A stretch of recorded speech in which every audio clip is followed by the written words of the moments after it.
Hello বন্ধুরা, সবাই কেমন আছো বলো? আশা করছি তোমরা সবাই ভালো আছো, সুস্থ আছো। আমি তনুশ্রী নিয়ে চলে এলাম আবারও একটা নতুন ভিডিওটা কেউ স্কিপ করো না, পুরোটা দেখার অনুরোধ রইল। দেখতেই পাচ্ছ, প্রথমেই নিয়েছি কিন্তু একটা ছোট মাছের মাথা দিয়ে এই ভিডিওটা শুরু করলাম।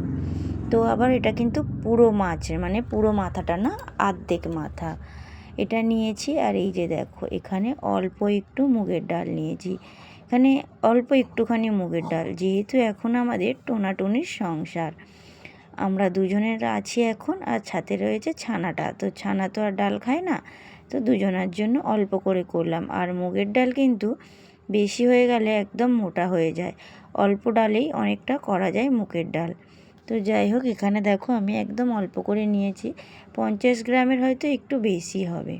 আর ওই যে আধখানা মাছের মাথা, আগের দিন রুই মাছ নিয়ে এসেছিলাম কাটা। আমাদের এখানে না মাছের মাথা আলাদাভাবে বিক্রি হয় না, ওই যে একটা রুই মাছ কেটে দুটো ভাগ করবে, তো দুটো মাথা দুদিকে দেবে। আর অন্যান্য জায়গায় দেখেছি 200, 300, 250 যার যেমন লাগে সেরকমভাবে কাটা মাছ দেয়, কিন্তু আমাদের এখানে দেয় না। যতটা ভাগা থাকবে দোকানে ততটাই নিতে হবে। তো যাই হোক, ডালটা ভালো করে ধুয়ে নিলাম। মুগের ডালে দেখেছো কতটা নোংরা বেরিয়েছে, তার জন্য ভালো করে ধুয়ে নিলাম। নিয়ে এই যে কড়াইতে তেল গরম হয়ে গেছে, দিয়ে দিলাম ডালটা। একটু ভেজে নিয়ে করলে না তার টেস্ট আলাদা হয়। অনেকে আছে শুকনো ভাজে, মানে তেল দিয়ে ভাজে না, কিন্তু আমি একটু তেল দিয়েই ভাজি। তো যাই হোক, এখানে দেখো তেল দিয়ে এখন এটা ভাজতে থাকবো ডালটা যতক্ষণ না।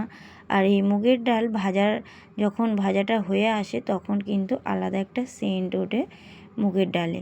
নিরামিষি মুগের ডাল কিন্তু বেশ ভালো লাগে। আর আজকে যদিও বা এটা নিরামিষ হচ্ছে না, মাছের মাথা দিচ্ছি, তা সেই জন্য নিরামিষ আর হচ্ছেই না এটা। তো যাই হোক, এখানে দেখো ডালটা ভালো করে ভাজা চলছে, এখানে একটু ভালো করে ভেজে নিচ্ছি। আর বন্ধুরা, তোমরা কে কোথা থেকে ভিডিওটা দেখছো অবশ্যই কিন্তু লাইক কমেন্ট করে দিও। আর নতুন হয়ে থাকলে চ্যানেলে সাবস্ক্রাইব করে যেও। পাশে থেকো সবাই, তোমরা অনেকে অনেক ভালোবাসা দিচ্ছ, তোমাদের ভালোবাসায় আজ আমি অনেকটা এগিয়ে গেছি। তো আগত দিনে আরও এগিয়ে যাওয়ার ইচ্ছে আছে। তোমরা সবাই ভালোবাসা দিও, আর আমার থেকে যারা বড় আছো তারা একটু আশীর্বাদ করো, এইভাবে যেন এগিয়ে যেতে পারি। আমিও সবার পাশে রয়েছি, সব বন্ধুদের ভিডিও আমিও দেখি। কারোর ভিডিও যদি একদিন মিস হয়, অবশ্যই তার ভিডিও আমি পরের দিন দেখে দেব। তোমরা যেভাবে আমার পাশে থাকো, আমিও ঠিক সেইভাবে তোমাদের পাশে আছি। এখানে ডালটা ভাজা হয়ে গেছে, আমি আমার পরিমাণ মতো জল দিয়ে দিলাম। তো দেখো, এখানে ডালটা সিদ্ধ হয়ে এসছে, একদম দেখেছো একদম মোটা হয়ে গেছে ডালটা। আর বেশি পাতলা ডাল বাড়িতে ভালো লাগে না, মানে আমাদের বাড়িতে খেতে চায় না। অনেকে আছে বেশি মোটা করে ডাল খায় না, সেখানে তাদের নাকি পাতলা ভালো লাগে, যে যেমন খায় আর কি। এখানে দেখো আমি একটা মাঝারি সাইজ টমেটো কেটে নিয়েছিলাম, সেটা ডালের মধ্যে দিয়ে দিলাম। ডালের সাথে টমেটোটা সিদ্ধ হয়ে যাবে। তো এবার এটাকে আমি এখন ঢাকা দিয়ে নেব। একেবারে ডালটা যেটুখানি বাকি আছে সিদ্ধ হতে সেটাও হয়ে যাবে, আর টমেটোটাও গলে যাবে। এখানে দেখো টমেটো গলে গেছে, ডালটা সিদ্ধ হয়ে গেছে, আমি একটা বাটির মধ্যে নামিয়ে নিয়েছি অফ ক্যামেরাতে। একা হাতে তো খুব সমস্যা হয়। তো যাই হোক, আবার এখন ডালটা ফোড়ন দেওয়ার জন্য কড়াইতে বেশ খানিকটা তেল দিয়েছি। আর এই যে দেখো 3টে শুকনো লঙ্কা দিলাম। এখানে দেব হচ্ছে এবারে দুটো তেজপাতা। শুকনো লঙ্কাটা একটু ভাজা ভাজা হোক, দিয়ে দিলাম দুটো তেজপাতা। আর দেব একটুখানি গোটা জিরে, একদম অল্প একটুখানি গোটা জিরে। যেহেতু অল্প রান্না, সেই জন্য সব কিছু অল্প অল্প পড়ছে। আজকে মনে হচ্ছে যেন কড়াটা একটু বড় হয়ে গেছে, আর একটু ছোট করা হলে খুব ভালো হতো, যেহেতু অল্প রান্না।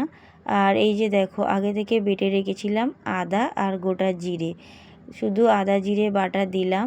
এই যে এবার এটাকে একটুখানি নাড়াচাড়া করে নিয়ে এখানে দিয়ে দিলাম লবণ আর হলুদের গুঁড়ো কিন্তু আমি ডালের মধ্যে দিইনি, তো সেই জন্য এখানেই দেব তেলের মধ্যে। এবার এটাকে একটু নাড়াচাড়া করে নেব। আদা জিরে বেশিক্ষণ ভাজতে লাগে না, তো তো এই যে দেখো মশলা কষানো কিন্তু প্রায় হয়ে এসছে, মশলাটা কষানো শেষ। এবারে আমি এখানে দিয়ে দেব, আর একদিকে আমি মাছের মাথাটা ভেজে নিয়েছিলাম। দেখো এই যে এটাকে খুন্তি দিয়ে আমি একটু ভেঙে নেব, 4 ভাগ করছি, বেশি টুকরো করব না, বেশি টুকরো করলে আবার কাঁটা কাঁটা বেরোবে। মাছের মাথা দিয়ে না বাড়িতে বেশি কোনো ঘন্ট হয় না, অনেকে আছে পুঁই শাকের ঘন্ট, অনেক কিছু ঘন্ট করে, মাছের মাথা দিয়ে কাঁটা থাকে বলে তো বাড়ির সবাই পছন্দ করে না। আর তার উপরে আমার শাশুড়ি মা আবার মাছ খায় না, সেই জন্য কোনো মাছের মাথা কোনো কিছুতে দিতে পারি না, আবার ওনার জন্য আলাদা করে করতে হবে। এমনিতে তো আলাদা করেই হয় সব সময়, একটা সবজির তরকারিতে যদি একটা মাছের মাথা দিয়ে দিই উনি আর সেটা খাবে না, সেই জন্য ওনার জন্য দেওয়া হয় না। তো উনি যেহেতু বাড়িতে নেই, সেই জন্য এখন আমরা দুজনে তো সবই খাই, তাই আমাদের মতো করে হচ্ছে। তো মাছের মাথাটা দিয়ে একটু নাড়াচাড়া করে নিলাম, নিয়ে এই যে দেখো সিদ্ধ করে রাখার ডালটা দিয়ে দিলাম। এবার এটা একটুখানি একটুখানি ফুটে উঠবে, উঠলে আমি নামিয়ে নেব।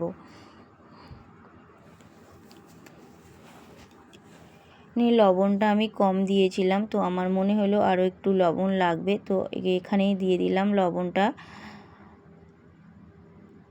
ডালটা খেতে যে এত সুন্দর হবে আমি ভাবতে পারিনি, ভেবেছিলাম হয়তো ডালটা এতটা হয়েছে, আর আমার বর তেমন একটা ডাল খায় না, তো ভেবেছিলাম হয়তো খাবে না, থেকে যাবে, যেহেতু দুটো মানুষ, আর সেই জন্য অল্প করে করেছি, অল্প ডালও তাই অনেকটা হয়ে গেছে। এখানে দেখো ডালটা হয়ে গেছে। অফ ক্যামেরাতে দিয়েছিলাম অল্প একটু সামান্য চিনি, এছাড়া আর কিছুই না। আর মুগের ডালে অল্প একটু চিনি দিলে তার স্বাদটা কিন্তু ঘুরে যায়। এবার এটাকে আমি নামিয়ে নেব, হয়ে গেছে।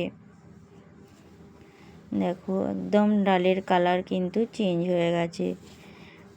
তো আমি তো এইভাবেই মুগের ডাল বানাই মাছের মাথা দিয়ে, আর নিরামিষি হলে একটু অন্যরকমভাবেই বানাই। তো যাই হোক, দেখো এখানে আমার ডালটা হয়ে গেছে, বাটিতে নামিয়ে নিয়েছি, দেখতে পাচ্ছ, নামিয়ে নিয়েছি।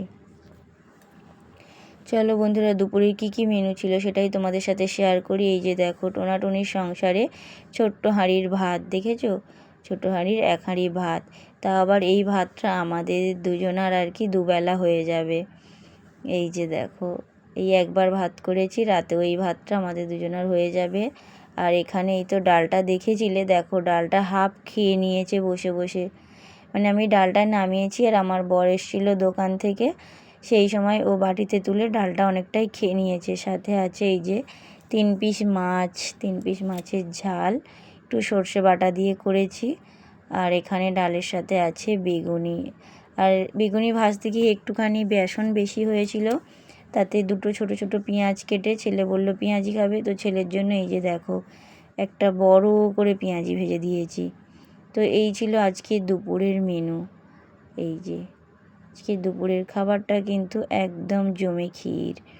দেখো এখানে 3 জনের ভাত বেড়ে নিয়েছি 3টে থালার মধ্যে। ছেলে আর বরকে দেখালাম না, কারণ এখানে আমার ছেলে আছে খালি গায়ে, আগেরবারে খালি গায়ে ভিডিওতে নিয়েছিলাম বলে আমি সেই ভিডিওটা ছাড়তে পারিনি, কপিরাইট এসেছিলো, সেই জন্য আজকের আর সেই ভুলটা করলাম না, ভুল তো একবারই হয়। তো কাউকেই নিলাম না ভিডিওর মধ্যে, শুধু দেখো 3 জনের ভাত বেড়ে নিয়েছি। খাওয়া দাওয়া শেষ করে উঠে পড়লাম ছাদে। এখন রোদ বৃষ্টির খেলা হচ্ছে, আর আমার তার সাথে সাথে আমার ব্যায়াম হচ্ছে। তো সকাল থেকে এখন দুপুর পর্যন্ত যে কতবার ছাদে উঠতে হচ্ছে নামতে হচ্ছে তার নেই ঠিক, শুধু ওঠানামা করতে হচ্ছে জামা কাপড় নিয়ে। তো একটু খাওয়া দাওয়া হয়ে গেছে, যেহেতু এখন একটু শুতে যাব, রেস্ট নেব। আর এই জামা কাপড়গুলো যদি উপরে থাকে বৃষ্টি এলে সব ভিজে যাবে, প্রায় সব শুকিয়ে গেছে বেশিরভাগ। আর ওই দিকে দড়িতে যেগুলো দেওয়া ছিল, হাওয়া এত হারে হাওয়া হচ্ছে, ক্লিপ খুলে জামা কাপড় উড়ে গেছে, আমি সেগুলো এখন গুড়িয়ে আনতে গেছি। তো সেগুলো গুড়িয়ে নিয়েই আসবো এদিকে। এই যে শাড়ি টাড়িগুলো সব উড়ে চলে গেছিলো। এখন দেখতে পাচ্ছ রোদের কতটা জোর, বোঝা যাচ্ছে যে কতটা রোদ আছে। জামা কাপড়গুলো নিয়ে সকাল থেকে 3-4 বার শুধু ছাদে ওঠা আর নামা, রোদ দেখে তো থাকা যায় না। আর এদিকে ভিজে জামা কাপড় থাকলে সেটাও ঠিক মন মানে না, যে রোদ হচ্ছে জামা কাপড় কোটা মেলে দিই। ছাদে মেলে দিয়ে আসবো, 5 মিনিট হবে না তো আবার বৃষ্টি আসবে। এইভাবে বর্ষার সময় কিন্তু ভালো ব্যায়ামের কাজ হয়। সারাদিন আমরা ব্যায়াম করতে পারি আর না পারি, অন্য সময় তো আর ব্যায়াম হয় না, তো সেই জন্য এই বর্ষার সময় হতেই থাকে ছাদে ওঠা নামা। আর এদিকে ছেলে আর বরের বুটটা কেচেছিলাম, তো সেটাও এখানে এখন রোদ আছে বলে রেখে দিলাম। আর এদিকে আসনগুলোও দিয়েছিলাম কেচে, যেহেতু আমাদের রান্না পুজো আছে ভাদ্র মাসের শেষে, সবাই জানো রান্না পুজো, আর তাই এখন থেকে একটু একটু করে কাচাকুচি শুরু করছি। একসাথে অনেকটা কাচলে এই বর্ষার আকাশে তো খুব সমস্যা হয়ে যায়, তাই একটু একটু করে কাচা ধোয়া শুরু করে দিয়েছি সব কিছু।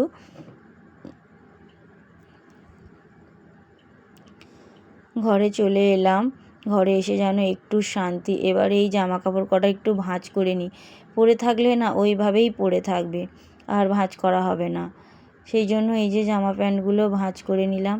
ভাঁজ করা জামা কাপড় আমার কাছে বেশিক্ষণ থাকে না। আমার ছেলে একটা প্যান্ট একটা গেঞ্জি নিতে এসে সবই ফেলে দেবে, আবার যেই কে সেই এলোমেলো। সারাদিনে আমি একবারই ভাঁজ করি, যেভাবে এলোমেলো করে রাখুক, অতবার ভাঁজ করতে ভালো লাগে না।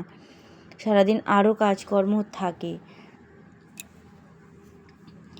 সারাদিন সংসারে কাজ করতে করতে নিজের জন্য কি যে একটু সময় বের করব, সেই নিজের জন্য কিন্তু সময় বের হয় না। তাও কত মানুষের কাছে কত কথা শুনতে হয়। এখন তো তেমন কেউ কিছু বলে না, তো তার কারণ হচ্ছে যেহেতু এখন আমার বরের হাতে সব কিছু, সেই ইনকাম পাতি, তার হাতে সংসার।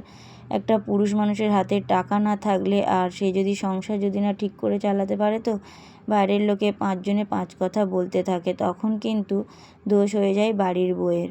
আর যদি স্বামীর পকেটে টাকা থাকে তখন বউ হয় লক্ষ্মী, আর না হলে কিন্তু বউ হয়ে যায় অলক্ষ্মী। যাই হোক, আগে যেসব দিনগুলো পেরিয়ে এসেছি, অনেক মানুষের অনেক কথা শুনেছি, অনেক ছোট বড় কথা বলেছে সবাই। তো এখন হচ্ছে টাকা, টাকা ছাড়া এ দুনিয়ায় কিছু নেই। এখন যে ছেলের টাকা আছে সেই ছেলেকে বাবা মা পর্যন্ত ভালোবাসবে, ভাই বোন আছে, পাড়া প্রতিবেশী আত্মীয় স্বজন, তারাই তাকে আপন করতে চাইবে, তাকে নিয়ে অনেক সুনাম করবে, তার বউ ভালো, তার এই ভালো সেই ভালো বলতেই থাকবে। আর তার যদি কিছু না থাকে তখন সবার কাছে সে খারাপ হয়ে যায়। বিশেষ করে তো বাবা মার কাছে আগে খারাপ হবে ছেলে যদি কিছু দিতে না পারে। আর এ বাজারে দিয়েও কোনো দাম থাকে না, তোমার কথা কেউ ভাববে না, সবাই যে যারটা সেটার নিজেরটা নিজেই ভাবে। তো যাই হোক, রাত্রিবেলা চলে এলাম। দেখো, সারা বিকেলে আর কোনো ভিডিও করিনি। আমাদের এখানেই গণেশ ঠাকুরটা আগের ভিডিওতে দেখেছো। আজকে হচ্ছে পরের দিন, গণেশ পুজোর পরের দিন এখানে খিচুড়ি বিতরণ হচ্ছে। কত লোক দেখেছো, আর এখানে এই বক্সগুলো চলছিল, তার জন্য কোনো বাইরে সাউন্ড দিইনি। এখানে প্রচুর, আর এই খিচুড়ি দেখো মানুষ প্লাস্টিকে করে নিয়ে যাচ্ছে, কেউ কেটলিতে নিয়ে যাচ্ছে, পাতাতে করে দিচ্ছিল। আর এই যে এত হারে গাড়ির চাপ, এই যে মোড় মাথা, এটা 4 মাথার মোড়, তো প্রচুর হারে গাড়ির চাপ এই জায়গাটায়। আর আমার ছেলে তো সারা দিন ছোটাছুটি করতেই রয়েছে, এখান থেকে যেন যেতে চায় না। এই যে এদিকটা একটা রাস্তা, আর ওই যে 4 মাথার মোড় না, সরি, এটা 3 মাথার মোড়। 4 মাথায় বলা যায়, তো গ্রামের ভিতরের দিকে একটা রাস্তা এখানে চলে গেছে মেন রোডের উপর, এটা 3 মাথা। কিন্তু গ্রামের ভিতরের ওই রাস্তাটা ধরলে, ওই যে যেখানে খিচুড়িটা দিচ্ছে ওদিকেও একটা রাস্তা গেছে, এটা 4 মাথাই বলা যায়। তো এখানে এই যে দেখো, সন্ধ্যাবেলা আমি সারাদিন আসিনি, আমি আসতে চাইছিলাম না, কিন্তু এখানে আমার বর আমাকে জোর করে নিয়ে এলো, চলো যাবে ঘুরে আসি একটু। তো এই যে দেখেছো কত খিচুড়ি বিতরণ হচ্ছে, আমরাও খেয়েছি, সবাই খেয়েছি, ঠাকুরের প্রসাদ তো সবাই খাবে, তাই না? তো ভিডিওটা আমি এখানেই শেষ করব। তোমরা যে যেখানে আছো ভালো থেকো, সুস্থ থেকো, সবাই সবার যত্ন নিও, আর এইভাবে সবাই একটু পাশে থেকো। ভিডিওটা কেমন লাগলো অবশ্যই জানিও কমেন্ট করে। নতুন যারা আছো সাবস্ক্রাইব করতে ভুলো না, আর পুরনো যারা আছো তাদেরকে তো অসংখ্য ধন্যবাদ ও অনেক অনেক ভালোবাসা।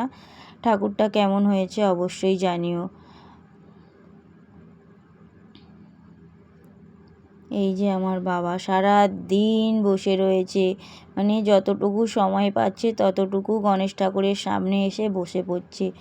কেন জানি না এত গণেশ প্রিয় হয়েছে, বুঝতে পারি না আমি। আগের ভিডিওতেও বলেছি যে ও খুব গণেশ ভালোবাসে, ছোট থেকেই ওর কাছে গণেশ পুতুল আছে, যেটাকে নিয়ে সারাক্ষণ তার সাথে একা একা গল্প করে, একা একা বকবক করে।